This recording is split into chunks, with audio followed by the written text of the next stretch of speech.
जिसके तरफ से एसएसवीएच सीडब्ल्यू का रिजल्ट कब आएगा लेके एक अपडेट आ चुका है। एंड जो पास मार्क है, पास मार्क या बोल सकते हो कोई क्वालिफाइंग स्कोर क्या है, उसके ऊपर एक नोटिफिकेशन अभी रिलीज हो चुका है। यस, ऑफिशियली अभी आ चुका है। मैंने एक शॉर्ट वीडियो डाला था, मैंने कॉल किया था, जैसे सुनिए।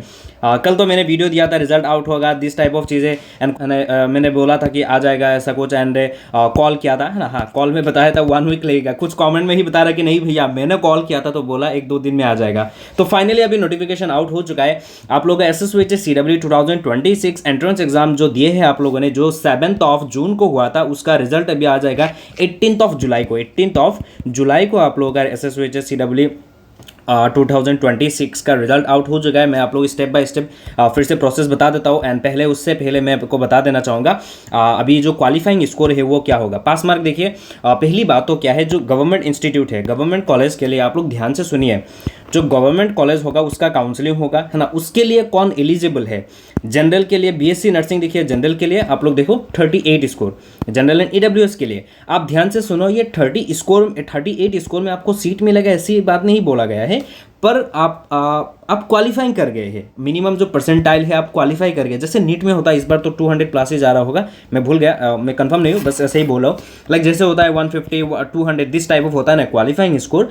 तो यहाँ पे भी वही सेम है। तो SC ST OBC NCL and PWD candidates के लिए 20 परसेंटाइल होता है, जिसका स्कोर बनता है 35। मतलब इफ आपने 38 स्कोर किया and for the general and EWS candidates हो, एंड 35 स्कोर किया for the SC ST OBC and PWD candidates, तो आप लोग गवर्नमेंट जो सीट है उसके लिए काउंसिलिंग के लिए you are eligible. Okay, D pharm and B pharm के लिए देखो 38 score for general and EWS के लिए, and 34 score for the SC ST OBC and दिव्यांग मतलब PWD कैंडिडेट्स के लिए। एलाइड हेल्थ केयर के लिए जनरल EWS के लिए 39, SC ST OBC के लिए 35। ये हो गया, है ना। अभी आते प्राइवेट इंस्टीट्यूट, ये सबसे इंपॉर्टेंट है, बिकॉज प्राइवेट इंस्टीट्यूट में एसएसवीएच एफिलिएटेड जो इंस्टीट्यूट्स है उसमें एडमिशन ले, लेकिन एक क्वालिफाइंग स्कोर होना चाहिए, है कि नहीं। तो क्वालिफाइंग स्कोर के लिए जो क्वालिफाइंग स्कोर है वो क्या होगा, देखिए।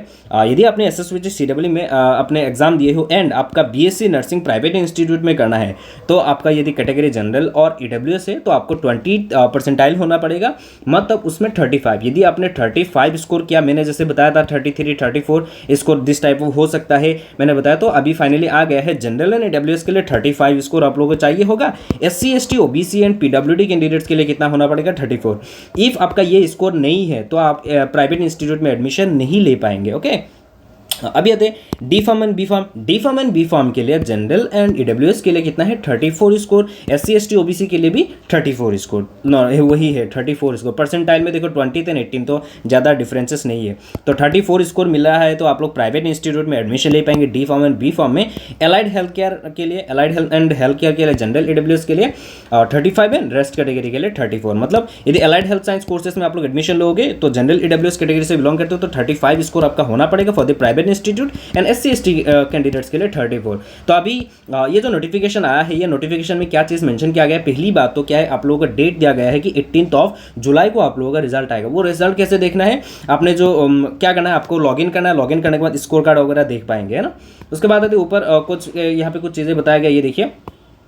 Candidates who option biology as their choice of subject in the OMR sheet shall be provisionally eligible for BSc Nursing, D.Pharm, B.Pharm and allied healthcare courses. And the candidates who opted mathematics as their choice of subject in OMR sheet shall be provisionally eligible for D.Pharm or B.Pharm and bachelor in anesthesia. Okay, will be provisionally eligible for D.Pharm or B.Pharm, bachelor in anesthesia and operation technology, bachelor of optometry courses if they fulfill the other criteria. इसमें बहुत बड़ी बात यहाँ पे आप लोगों को ऐसा लग रहा है कि नॉर्मल नहीं, आपने यदि OMR शीट में मैथ्स चूज किया है तो पहले क्या होता था, सिर्फ D.Pharm एंड B.Pharm के लिए बोला गया था यू आर एलिजिबल, पर अभी एक यहाँ पे बोला गया कि bachelor in anaesthesia and operation theatre technology के लिए भी आप एलिजिबल है, एंड बैचलर ऑफ ऑप्टोमेट्री के लिए, ये दोनों कोर्सेज के लिए भी एलिजिबल हो यदि आपने एग्जाम दिया है। पहली बात तो क्या, फिजिक्स केमिस्ट्री बायो और मैथ्स था ऑप्शन, बायो और मैथ्स था ऑप्शन। यहाँ में से यदि मैथ्स चूज किया है तो आप लोगों को यहाँ पे बोला subject in the OMR sheet shall be provisionally eligible for D.Pharm B.Pharm, and ये दोनों कोर्सेज के लिए एलिजिबल हो, है कि नहीं। ये ऑप्शन था अपने एग्जाम के ड्यूरिंग या फॉर्म फिलअप के ड्यूरिंग भी।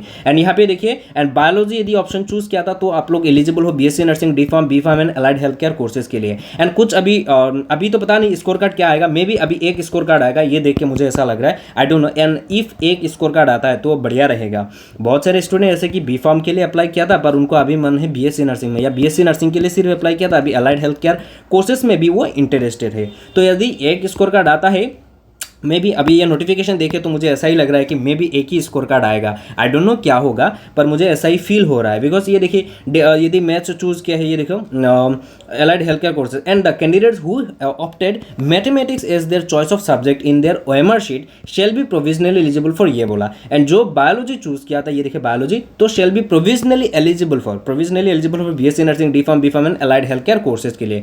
बायो यदि चूज किया है, ये चारों कोर्सेज के लिए यू आर एलिजिबल, मतलब BSc nursing, D pharm, B pharm and allied healthcare के लिए। एंड यदि सिर्फ आपने मैथ्स चूज किया है तो आप B pharm, D pharm and उसके साथ साथ bachelor in anaesthesia and bachelor of optometry, है ना, इसके लिए एलिजिबल हो, ये बोला गया है। If they fulfil the other eligibility criteria including minimum eligibility score in the CW percentile and the respective admission guidelines, है ना, ये बता दिया। अभी आएंगे काउंसलिंग वगैरह कैसे होगा। काउंसलिंग मुझे ऐसा लग रहा है पहले क्या होता था, BSc nursing and D pharm के लिए क्या होता था, डीएमई की तरफ से होता था पहले, काउंसलिंग ऑफलाइन होता था। उसके बाद एसएसविचएस में ही लास्ट ईयर ऑनलाइन हुआ था, है ना, एसएसविच के थ्रू ही ऑनलाइन वगैरह सब कुछ हुआ था। एंड एलाइड हेल्थ केयर के लिए ऑफलाइन होता था, एसएसविचएस में ही होता है। तो एलाइड एंड हेल्थ केयर में भी इस बार भी ऑफलाइन ही होगा, एंड बाकी BSc nursing and D pharm, B pharm में भी ऑनलाइन हो सकता है। आई डोंट नो क्या होगा आगे की जितने भी अपडेट्स आएगा, मैं तो आप लोगों को तुरंत अपडेट दूंगा, सारा चीज़ें आप लोगों को ज़रूर बताऊंगा। एंड यदि मैं अभी आता हूँ कि आप लोगों का जो रिजल्ट होगा वो आप लोग कैसे देख पाओगे, मैं तो कल फिर से वीडियो दे दूंगा, पर मैं अभी फिर से बता देना चाहूँगा। ऐसा आप लोगों को ऑफिशियल वेबसाइट में आना है, एप्लीकेंट लॉगिन पे आने के बाद यहाँ पे देखिए, यहाँ पे ये जो ऑप्शन है, ये ऑप्शन यहाँ पे आपको क्या करना है, टिक करना है, बस आपको सिंपली टिक करना है। टिक करने के बाद यहाँ पे एक इंटरफेस आएगा जहाँ पे एप्लीकेशन नंबर, फोन नंबर या आप लोग ईमेल आईडी देके एंड उसके बाद पासवर्ड एंड ये कैप्चा डाल के आपको लॉगिन करना है। लॉगिन करने के बाद सिंपली आपको ऐसा इंटरफेस ओपन होगा जहाँ पे मैं आपको दिखा देना चाहूँगा, इंस्ट्रक्शन आएगा एंड डाउनलोड वाला ऑप्शन आएगा। यहाँ पे पहले क्या करना है, ऊपर आप लोग एक 3 डॉट दिखेगा, मोबाइल में करोगे तो 3 डॉट दिखेगा, उसमें क्लिक करोगे तो ऐसा इंटरफेस ओपन होगा जहाँ पे ये देखो डाउनलोड वाला सेक्शन आएगा। डाउनलोड वाला सेक्शन में क्लिक करने के बाद आप लोग देखोगे कि एक रिजल्ट कार्ड, यहाँ पे देखो, यहाँ पे ये रिजल्ट कार्ड, यहाँ पे क्लिक करोगे तो कुछ स्टूडेंट ऐसा भी होंगे दिस टाइप ऑफ ब्लैंक आएगा। देखो मेरा ब्लैंक आ रहा है, कुछ नहीं आ रहा है, तो आपको क्या करना है, इमीडिएटली जो ये जो एप्लीकेंट प्रिंट वाला जो ऑप्शन है उसमें जाना है। क्या करना है, इसमें जाना है, देखो इसमें चले गए, फिर से क्या करना है, वही डाउनलोड में क्लिक करना है, एप्लीकेंट प्रिंट में जाना है, जाने के बाद फिर से डाउनलोड करना है एंड फिर से रिजल्ट वाला सेक्शन में जाना है। आप लोग देखोगे कि यहाँ पे देखो क्या आ गया है, result card is not available. तो मतलब 18 जुलाई को आप लोगों का आ जाएगा रिजल्ट, मे बी कल शाम तक आ जाएगा, मुझे लग रहा है कि कल शाम तक आ जाएगा। अभी आप लोगों का क्या आएगा, वो जो क्वालिफाइंग ये सब मैंने बता दिया अभी, और वो सब होगा। उसके बाद आएगा कुछ दिन पहले, बाद में काउंसलिंग नोटिफिकेशन वगैरह, उसके बाद आएगा कुछ IOCL में यदि कोई बीएससी नर्सिंग लेना चाहेंगे उसके लिए अपडेट आएगा। एंड यदि वुमेंस यूनिवर्सिटी में बीपीटी के लिए एडमिशन के लिए अप्लाई किए तो CW का स्कोर अपडेट करना पड़ेगा।